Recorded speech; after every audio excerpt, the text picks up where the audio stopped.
selama 1 hari ini kita ada maksimal memahami apa itu mutu medis.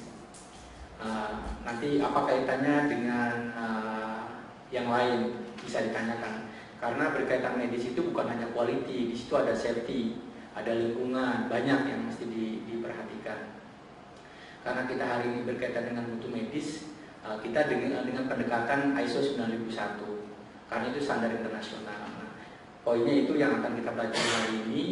Nanti saya mulai dari sejarah akan saya jelaskan biar para peserta memahami gitu. Apa sih ini sejarah mutu itu seperti apa? Kemudian sampai persyaratan, bagaimana memenuhi persyaratan, aplikasi, audit, dan sertifikasi. Nah, seperti itu. Ini memang materi ini kita kompres. Sebenarnya materi ini idealnya adalah untuk pemahaman sendiri 2 hari idealnya. Kemudian untuk audit sendiri 2 hari. Jadi itu spesifik nantinya, itu hari. Auditnya saja 2 hari. Pemahaman itu minimal 2 hari. 1 hari itu biasanya awareness, jadi yang pemahaman dasar. Tapi tidak masalah. Biar paling tidak kita memahami apa itu manajemen mutu medis berkaitan dengan standar internasional ISO 9001. Ini sebenarnya kita banyak sekali menyiapkan para mahasiswa itu biasanya dari semester 5. Jadi dari semester 5 itu kita siapkan mereka untuk sertifikasi, terutama banyak hal yang mesti dipersiapkan.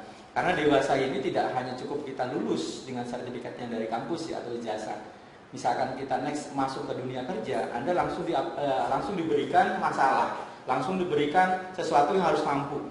Nah, seperti itu.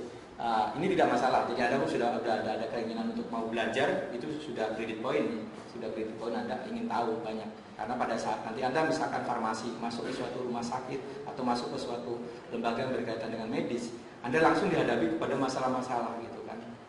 Pada masuk ke sana. Kemudian Anda harus pemahaman strukturnya seperti apa, sistemnya kayak apa gitu kan.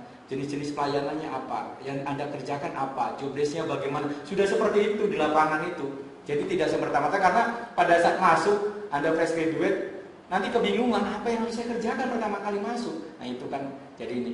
Akhirnya ya terpaksa oleh senior-senior Anda sebagai ini aja, ikutin aja dulu apa yang ada. Karena belajar dari otodidak. Jadi Anda baik dari awal harus bisa. Sebelum saya mulai, perkenalkan nama saya Herianto, sudah tertera. Basic saya memang dari teknik. Jadi basic saya itu teknik. Saya kebetulan bukan dari UI, saya dari ITB. Saya menggeluti bidang ini dari tahun 94. Saya waktu itu tahun 87 keluar. Saya sudah masuk ke area kerja praktek. Saya memahami dan basicnya ISO 9000. Dulu itu namanya 9002 tahun 87 itu. Itu basicnya hanya untuk industri.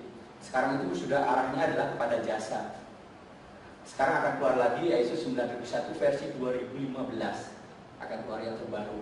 Nanti saya akan sekilas penjelasan apa itu beda-bedanya. Kemudian mindsetnya diarahkan kemana.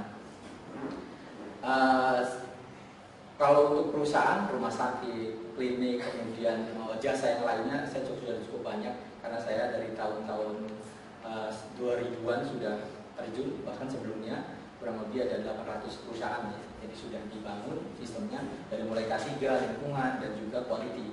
Jadi Anda misalkan tadi dari industri, saya sangat paham gitu kan bagaimana dunia industri, karena klien saya banyak dari industri, dari rumah sakit, dari sekolah, dari klinik. Silakan kalau mau nanyakan, mudah-mudahan saya bisa menjawab. Seperti itu. Termasuk bagaimana strategi penerapan di lapangannya. Itu sekilas dengan diri saya. Nah, saya lihat di internet di web. Pada saat orang memberikan makalah, kemudian pada saat orang mengulas tentang ISO, berbagai beragam komentarnya saya lihat itu.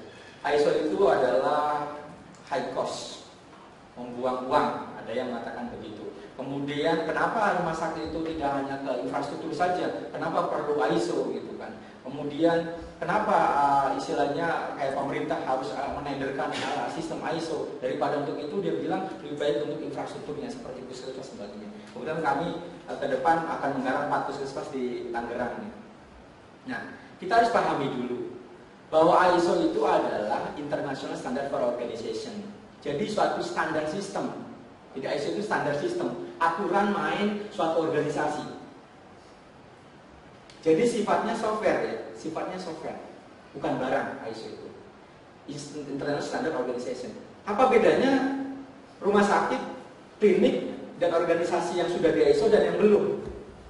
Kalau yang belum, mereka melakukan berorganisasi, sistem yang ada berdasarkan pengalaman. Dulunya begini, orang bawa masuk ke orang baru begini. Jadi di situ mix. Ada yang merasa senior, pokoknya begini sistem yang baik. Ada lagi yang membawa sistem yang lain. Jadi tidak mempunyai fundamental basic system. Nah, ISO itu adalah fundamental basic system standar. Jadi kalau perusahaan belum ada mekanisme sistem yang jelas, ini mekanismenya seperti ini. Jadi pada saat bicara tentang ISO, maka organisasi yang sejenis dimanapun beradanya sama konteksnya. Mau di rumah sakit A, rumah sakit B, klinik A, klinik B, misalkan perusahaan otomotif A, otomotif B, dan seterusnya akan sama. Karena di sana pasti bagaimana teknik mengendalikan kearsipan, ada standarnya. Bagaimana teknik mengendalikan permasalahan, problematika, ada aturannya. Bagaimana membuat job desk, ada standarnya. Bagaimana mereka melakukan audit internal atau SPI, kalau di pemerintahan itu SPI, Satuan Pengawas Internal, itu ada aturannya. Jadi semua ditata. Nah, inilah sistemnya. Beda dengan dalam bentuk fisik. Ada, nanti saya jelaskan, apa bedanya ISO dengan SNI. Standar Nasional Indonesia. ISO dengan SNI. Kalau ISO itu standar sistem, bukan standar produk. Tapi kalau SNI, standar produk. Nah itu ya, beda. Nanti harus paham. Karena di lapangan ada SNI. Apa bedanya dengan SNI? Contoh, ini produk air kemasan. Kalau untuk produknya itu perlu SNI, makanya ditulis di sini SNI nomor sekian, standar produk. Tapi kalau untuk ISO tidak boleh ditempel di produk karena standar sistem. Boleh hanya ditempel pada brosur, pada proposal, kartu nama, kemudian ditempel juga pada misalkan buku-buku yang ada di situ. Tidak boleh nempel di dalam produk karena bukan standarisasi produk. Tapi kalau SNI, standarisasi produk. Itu. Yang membedakannya apa? Kalau standarisasi produk, ada uji laboratorium. Oh, ini airnya sesuai dengan SNI tidak? SNI nomor sekian. Dicek, masuk ke lab. Nah, itu namanya standar produk. Otomotif, keluar. Ada SNI-nya, karena produk. Setiap barang yang digunakan di Indonesia, wajib di SNI-kan. Untuk apa? Melindungi customer. Nah, kalau ISO untuk apa? Untuk melindungi customer, tapi dalam bentuk sistem. Dalam bentuk sistem. Karena bolehnya ke produk. Anda mau SNI menerapkan ini, tetap perusahaannya harus di ISO dulu. Gitu. Biar lebih mudah. Kalau enggak, nanti pada saat dia uji produk, di situ tetap harus membangun aturan-aturan pengujian atau quality controlnya gitu. Nanti saya akan jelaskan di sini.